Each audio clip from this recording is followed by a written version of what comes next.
And half the time, hitters are just guessing anyway. Like, Yeah. like we don't have time to react. You got Carlin Pickens in there throwing 75 freaking miles an hour. I don't know where I'm swinging. I'm praying I make contact.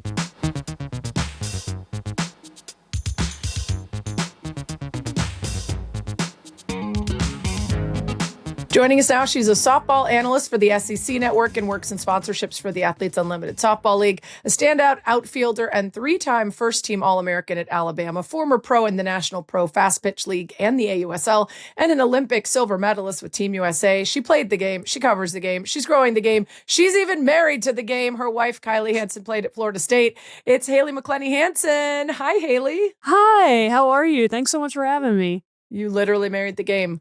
I did. Most That's important so question first. Is there more Alabama or Florida State gear in the Hanson house? We live in Florida, so I do have to say right now there's actually more Florida State gear in the house right now. And if you actually look behind me, that's my wife's national championship trophy, not mine, because I didn't win one. So I do have the medal right here. But yeah, so I definitely think there's a little bit more Florida State gear in the house just because of the Natty. Man, you gave up the merch battle and the name battle. I did.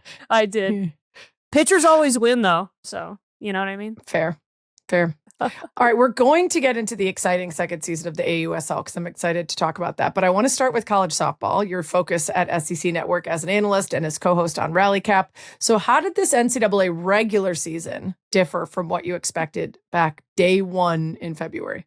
Oh, man. Well, I think, first of all, like, we got to talk about the offense, right? Like, in previous years, and even going back to, and I know this is a whole conversation when you talk about, Megan Grant breaking the single season home run record, is pitchers dominated the game for a long time. Like, I say that as someone that's married to a pitcher, and it grinds my gears. Like, I want bats. I want offense. Like, give me home runs, give me extra base hits. And I think this season, more so than any other in recent memory, we have that. And it's electric to see. Kendall Wells at Oklahoma, I don't think anyone, she was obviously a very highly recruited player coming out of high school, but I don't think anyone expected what she's been able to give the sport this season. It's just electric. I think that's what stands out to me among everything else is just the sheer offense. And diving deeper into Oklahoma, I mean, they've hit 75 more home runs as a team than anyone else in the conference. It's insane. Like, that gap alone is more than some teams have on their entire season, all of their players. So it's just ridiculous. And so as a hitter, I'm obsessed with it. I love it. Yeah. Give me more offense. Yeah. Maybe a little bit of the power dynamic shifting. Heading into this season, we talked to Michelle Smith. We talked about how 3 of the final 4 teams from last year were expected to battle for supremacy again. Everyone sort of thought Oklahoma, Texas, Texas Tech. And a quick reminder for those who don't remember what went down last year. After winning 4 straight titles, Oklahoma got bounced by Nigeri Kennedy and Texas Tech in the semis. And then Texas ousted Texas Tech in the championship series, first national title for the Longhorns. So some new kind of parity in the sport that people were embracing. So that prediction wasn't too far off. Texas is at 2, Oklahoma's at 3, Texas Tech is down at 11. And the surprise this season, you're Alabama at number 1. So I'm going to let you be a homer here for a minute. Like, how did it feel seeing them grab that top seed? It was awesome. And I'm sure you saw Murph's reaction to it, just the dance that he did. Like, I love that program so much. But it's, a surprise to say the least, because this is a team that was picked to finish 9th in the SEC. Not in the country, 9th in the preseason polls. For them, they've gotten so much contribution from the freshman Vic Moten, who's pitching behind Jocelyn Brisky. And I think the biggest surprise for me has been the offense. I mean, they returned a lot of players from last year's team that at times was inconsistent at best. And now you add in a transfer, Brooke Wells from Houston, who's become somewhat of a superstar. And she's consistently hitting in the 2 spot for them, but really 1 through 9 in that lineup. And really it's like 1 through 12 because they have a few pinch hitters that come in off the bench. They can give you a timely hit at any point. So I think if you're looking at resumes, like, they have been the most consistent team all season long, and that's what rewarded them the number 1 seed overall, I think. I mean, you talk about taking a series from Arkansas earlier in the year, taking the series from Texas, which surprised a lot of folks. So yeah, it's a truly complete team. And Coach Murphy always says you need good pitching, clean defense, and timely hitting. And I think by far and away, they have put together the 3 of those phases of the game consistently more than anyone else in the country. So roll Tide. Yeah, there you go. There's the homer part. There it is. Like I put my analyst hat on. I'm like, wait a second, no, roll tide. Wait, no, roll actually. tide. Yeah. 49-7. They are number one for the first time since 2010 and just the second time in program history. And you mentioned the battle with Texas. They won the regular season, but they lost to Texas in the SEC tournament championship. So you could have argued if you put more weight in that, then maybe Texas would get the nod. But Texas was fourth in the SEC in the regular season. So they ended up giving Alabama the nod. How much of an impact do you think the conference tournaments had on the final bracket seeding, and how much do you think it should? I don't think it had really any effect on the seeding. Maybe obviously it'll affect the automatic qualifiers, but as far as the Power Four goes, it didn't really have that much effect in a substantial way, in my opinion. And to be honest with you, I don't know that conference tournaments, and this may be just my opinion for the SEC, but I don't know how much conference tournaments matter to some of these teams anymore. Yes, you want to win. Yes, you want to get some good momentum going into, regionals and supers. But if you're like, I look at a team like Florida, probably knew they had at least locked up a super regional host position, a top 8 national seed.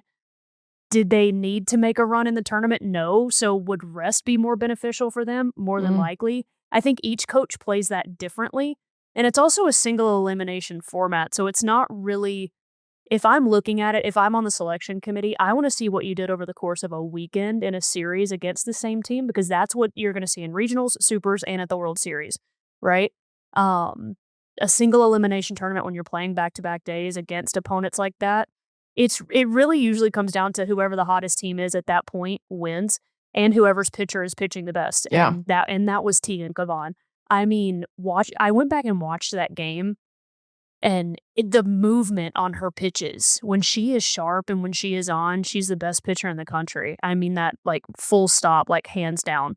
Her movement's just absolutely electric. And good news for all of college softball fans, unless you're, outside of, I guess, Texas fans. But she's coming back. So yeah. Good news for people who like good pitching. Yeah. Maybe not the hitters who have to face her. No, yeah. I'm glad I'm retired. Let's just say that. You mentioned Oklahoma, the crazy single season home run record, and they were kind of tops all throughout the season, but they end up taking, a back seat to Alabama. Do you think they have an argument that they should have gotten the top seed, even though they lost to Georgia in the SEC tournament semis? I don't. It hasn't been as dominant as we've seen in the past, right? You have a bad loss early in the year to Long Beach State. I think that kind of came back and bit them. They didn't play a strong non-conference schedule. Obviously, when you play in the SEC, no matter what, your RPI is going to get boosted just because that's the depth and quality of the conference.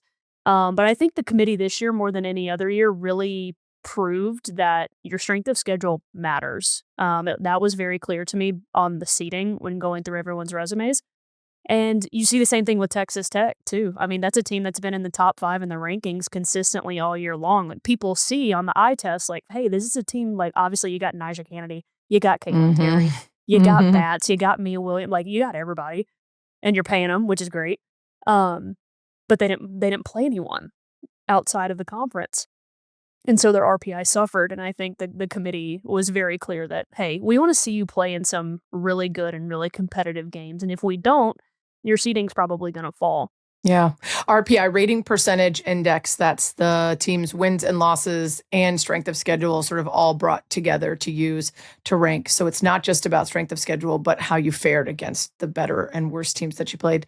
This was the first time the NCAA committee actually ranked not just 1 through 16, but all the way 17 to 32, like they do in volleyball and soccer. Is this a meaningful change in your mind? Does it provide the teams with either bulletin board material or otherwise?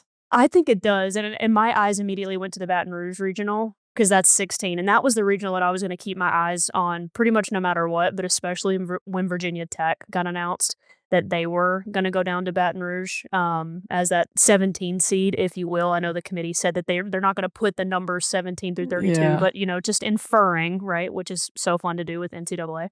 But Virginia Tech is a team that, in my book, 100% should have been hosting. The way that they ran through the ACC, the way that they played Florida State in the championship game, eye test alone, Virginia Tech should have been a host. LSU at times has been really inconsistent this year. They got off to a really bad start, had a lot of good pieces, just couldn't quite piece all the pieces together to make, a perfect kind of a perfect run, if you will.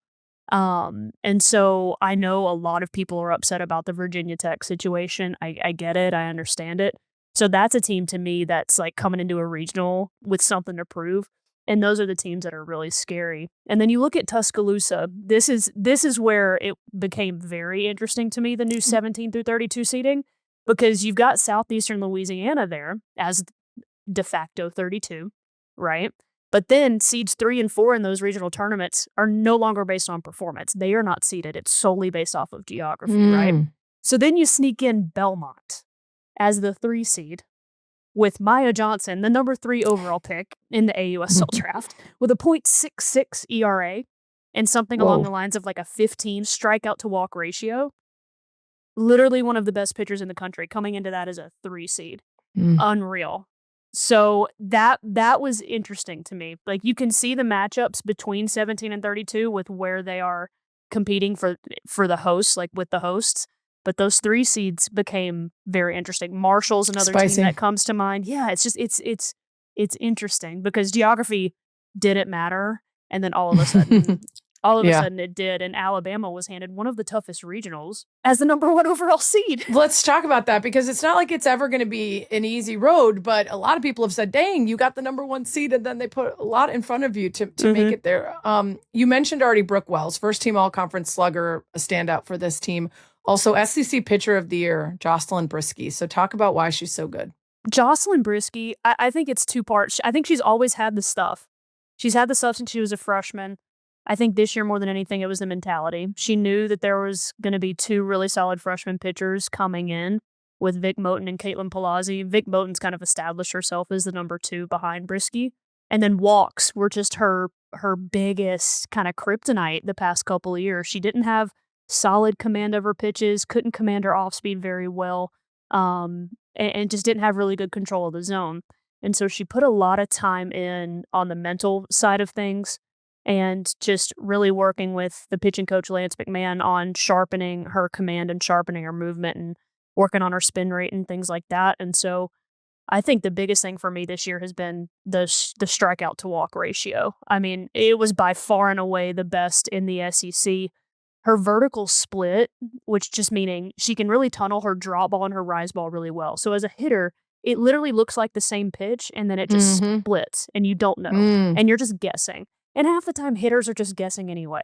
Like, like we don't have time to react. You got Carlin Pickens in there throwing 75 freaking miles an hour. I don't know where I'm swinging. I'm praying I make contact, and that's the same with Brisky's movement. It'll just split the zone up and down, and that's so hard and so tough as a hitter. And then you couple that with the fact that she doesn't walk a lot of people, meaning she doesn't throw a lot of balls. And so she's working her way into leverage counts, 0-1, 0-2, 1-2. The hitter's already in defense mode when they step in the box because they know if I'm going to swing, one, I need to swing early because I know she's going to pound the strike zone. But that means I have to be on time extremely early. And as a hitter, that makes me uncomfortable. I was always one of those hitters, especially in the leadoff spot. I want to see as many pitches as I can because that means my timing's going to get better as the at-bat goes along. Brisky exploits that really well.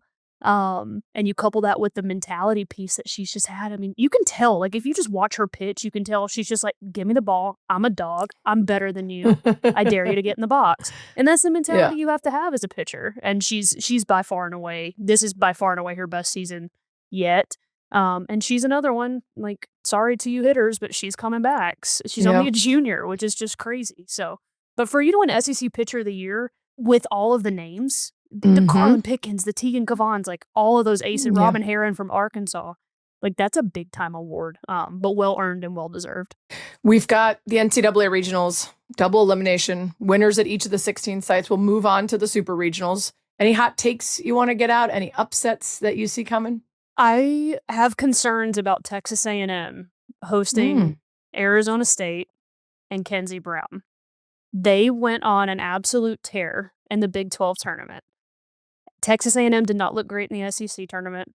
Does that carry over? I don't know, but I will say Kenzie Brown, when I went back and watched that Texas Tech game, for her to shut down that lineup the way that she did, that rise ball is just filthy. It's filthy. And if you can get one timely hit, if she's pitching like that, that's really all you need. So I would keep my eye on Arizona State. I would keep my eye on Mississippi State going out to Oregon. They have one of the best pitching staffs in the SEC. And again, it's like you're one time lead away. If you can keep the game close with a good pitching staff, you always have a chance. And so I think those are two that I'm really keeping my eye on with Arizona State and Mississippi State. And I do think, and I'm putting this out in the universe, Arkansas, this is the year that they make it to the Women's College World Series.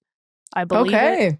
I believe it. They're battle tested. They got a couple of good transfers. They can win in a bunch of different ways. So I am putting my stamp on Arkansas. Finished number 1 in the RPI, by the way. Okay. So we're writing these keep your names eye. down. We'll keep you honest, see if those predictions check out. Are there a standout player or two we should be watching for this weekend that maybe aren't the top couple names that casual fans will know, but somebody else that they should be watching on TV and say, ooh, okay, this is the one that Haylie told us about? Oh, I'm going to go to Arkansas. If you haven't seen Robin Herron pitch for Arkansas, please make sure you do that. Just an electric left-handed pitcher that is a competitor. She's fiery. She's got great movement, elite stuff. And she's the leader for that Arkansas team. So I would say her for sure. And then I'll go back to Mississippi State as well. And Peja Gould, if you have not seen her pitch, she got an AUSL golden ticket for a reason. The ball looks like a wiffle ball coming out of her hand. It's insane. I've faced a lot of spinny pitchers in my career. Kat Osterman comes to mind as one of them with an electric drop ball. Peja's moves more east to west, but if you watch it, it literally looks like it's shaking, moving through the strike zone. So give yourself a chance and just sit there and like get your popcorn and just lock in, because if you take your eyes off it for 1 second, you're gonna miss the pitch. So those are two pitchers that come to mind. I was going to say, your wife's really got you trained well. She's doing great. All pitchers all the time. She's doing great. I will say, I really, really love watching Townsend Thomas, this freshman at Florida. She's a left fielder. She actually ended the game. Now I'm going to lose brownie points with my wife, but she ended the game against Florida State with a diving catch to literally save the game.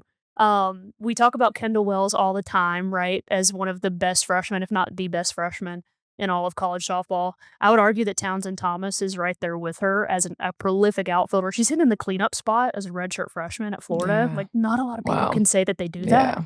And she's the athleticism, the speed is off the chart. The bat speed, how quick her hands are. She reminds me of Michelle Moultrie, a teammate of mine on the 2020 Olympic team. Former Florida Gator as well. So I would say Townsend Thomas. And then I'm going to give Oklahoma some more love and say Kai Minor. And I'm biased towards outfielders, but again, you talk about Kendall Wells all the time, but who's on base when Kendall Wells hits her home runs? It's Kai Minor. Just electric stuff. Top of the SEC in almost every offensive category as a freshman. Batting leadoff, playing center field. She made an incredible diving catch against Texas in that series that literally made my jaw drop to the floor. And I love that I'm giving some freshmen some love, which is awesome. I know, that's so exciting for the game. It is. Yeah, I think it just speaks to the talent development overall. Like, kids are coming into college ready to contribute and having all-American years at big-time programs. You used to never see that. Like, when I was playing, I say back when I was playing, it was like 10 years ago. It wasn't that long ago. But you would have to, like, I had a legit question of like, am I going to start as a freshman? I've got to compete for it. I've got to work my butt off for it. And now these kids are like, nope, I'm starting. I'm arguably the best hitter on the team. It's impressive. I'm ready to roll. My travel ball coach prepped me for this. Like, I'm good. Let's roll. Let's win a natty. And you could tell. It's awesome. Yeah, so some pretty exciting young players and some players that are, trying to make one final last big run before they graduate. So we'll have all of that to watch. There's over 100 tournament games that are going to be on ESPN networks. So from all the networks, plus whip around coverage on 7 Innings Live. So people will be able to watch all of this. What's your role this weekend? How are you fitting into all the coverage? Yeah, I am actually in our SEC Network studio up in Charlotte, so I will be doing studio coverage from there. So we'll recap the games every night, no matter how late they end, East Coast time. We will recap all those games, so it should be fun. Mainly talking SEC stuff, but this is the best time of the year too, because I get to get outside the conference a little bit, so it's super nice. Yeah. Well, how do you tackle trying to watch all the games? I mean, some of them you're going to watch in full. Some of them you're just going to get highlights. Like, how do you prioritize for your job and also just your passion for the game? Well, multi-screen is super important. I use that very frequently, the multi-screen view. And then for me, I love if I can, if I have time to, I will go back and rewatch key innings if I didn't get to watch the game live. I'll check the box score and stat broadcast and see, like, okay, this was a big inning for, Mhm. let's just call it Arkansas or Alabama or whoever it was. Okay, this was a big inning. I'll go back, I'll watch the games on demand and, like, write little notes down about, like, okay, well, here's what I saw with this pitch and that pitch, and just watching all of that, following the data and analytics. It's honestly something I didn't do when I was a player because I was like, I need to go on the field, I need to ball, I need to do my thing. I don't want to know about numbers, Mhm. stats. Don't bother me with that. I'm not smart enough to handle all of that and be able to do all of this with the bat. So, but now as an analyst, like, I love diving into specific matchups, like odds that this pitcher is going to throw this pitch in certain counts, or this hitter specifically swings at the first pitch only when runners are on second and third, like, little stuff like that, that I Yeah. never really paid attention to when I was a player. Now getting to do all of that, it's such a big part of my job as an analyst. Freaking love it. It's so And fun. it makes it even more fun to watch too when you get like into the nitty-gritty. Oh my gosh, it Well, you've does. got us exceedingly fired up for this weekend. You are such a passionate representation of the game and the analyst role and all that. You're just like crushing it. So you actually played in the Athletes Unlimited Softball League. You retired after the 2024 season. Now you work with the league. Season 2 gets going in early June, and teams are actually attached to cities this year. We've got 2 expansion teams that got added as well, Portland Cascade and Oklahoma City Spark. So get us excited for season 2. Like, what are you most looking forward to? You guys, home markets. Like, come on. Like, we have home markets. We did an awesome touring model last year. It was great. It was fun. We crushed it. But being attached to home cities, I think, is a really big deal for the sport. And then being in Portland, which is like the epicenter of women's sports right now, just really, really awesome. That those fans, they've sold so many season tickets already. Like, as soon as they drop, the team hasn't even played a game in Portland yet, and these Yeah. fans are already showing up and buying season tickets.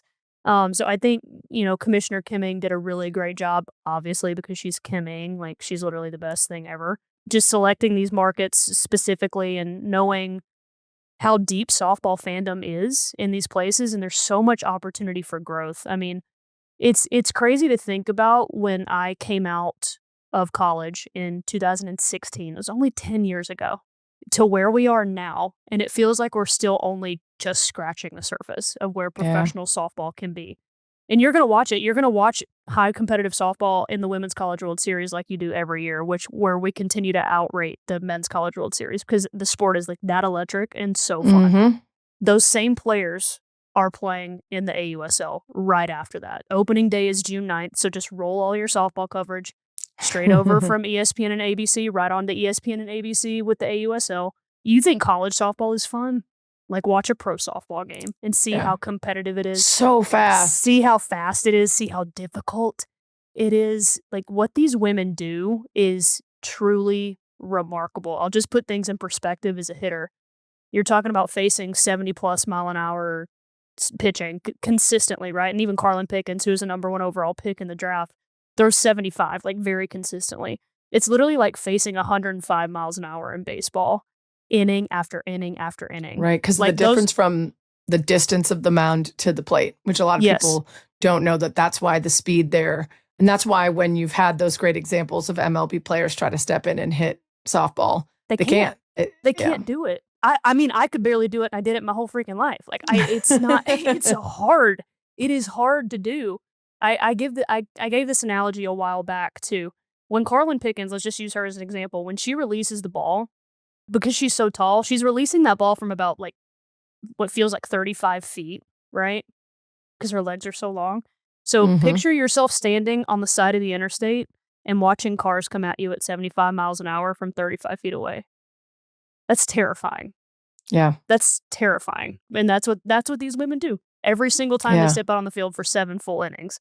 So it's electric. I mean, it's superstar fandom, and AUSL is really bridging that gap from the college fan to the pro fan. And I think this year we're going to see tremendous exponential growth. We're already seeing it. I mean, we were out in New York City last week on a goal throw the Yeah. first pitch of the Yankees game. Like, we're backed by MLB. Like, this is it. Like, AUSL is the next huge women's sports league. There's no doubt in my mind about that. Yeah, you could tell there's a huge difference in what they're rolling out versus previous iterations of pro women's softball, even previous iterations of Athletes Unlimited. And obviously that MLB investment, Kim Eng at the top, is a huge piece of it. And now that you're getting teams associated with the cities, instead of that barnstorming tour, it becomes much more like what we're used to in the US in terms of, professional sports and rooting into those communities. Any other notable changes we can expect in season 2, or any teams that you're particularly excited after seeing what they look like on paper? Look, I really like what the Talons did. Lisa Fernandez is, if you don't know who Lisa Yeah. Fernandez is, like, please just, like, do yourself a favor and research the Yeah. greatness that is Lisa Fernandez, because she's just outrageous. Like, her softball mind, her IQ, the way that she can build a culture and a team is incredible. She's an assistant at UCLA, so the Talons took some UCLA kids in the AUSL draft, which I was not surprised about at all. But one team I'm really excited about, funny enough, is the Portland Cascade. And not just because of the talent that they have, because they've got Sis Bates, they've got Megan Grant they drafted. So they've got huge talent and huge marketable superstars within the sport. I think the coolest piece that Jamie, the GM, has done. Jamie Low Price. Yep, Low just had her on Price, the show. Yeah. Yeah. Yes, she's the best. She really knows and understands the dynamics of a locker room and the culture and how important that is to winning. It's not necessarily just the most talented kids on paper that are going to win. It's how those pieces gel together. And to me, Jamie has done an incredible, incredible job of not just picking really talented kids, but really good human beings and good people. Like Tori Vidalis comes to mind. Yeah. Getting her coming over from the Talons. Megan Grant and Sis Bates as well. Sam Landry comes to mind. Like, not only just rock stars on the field, but off of it as well. And to me, I think that's one of the biggest hallmarks of a great team is how they can gel, especially in softball. In Softball's softball, really, I was gonna say it's like it's so deeply rooted to like the traditions and the fun that the team has and how they interact with each other. You can feel that when a team is really buzzing. Tori Vidalis is your often broadcast partner, yes? Yes, TV Well, Tori. We're supposed to reveal those, personal connections when you're hyping up. No, I'm just kidding. That's my girl. Yeah. Well, we're so excited for college. We're so excited for the next season of AUSL. I will hopefully be out throwing a first pitch at the Chicago Bandits game. So I'm pumped to get out to some games. But we are so much smarter from having you on. So we appreciate it so much, Haylie. No, thank you so much.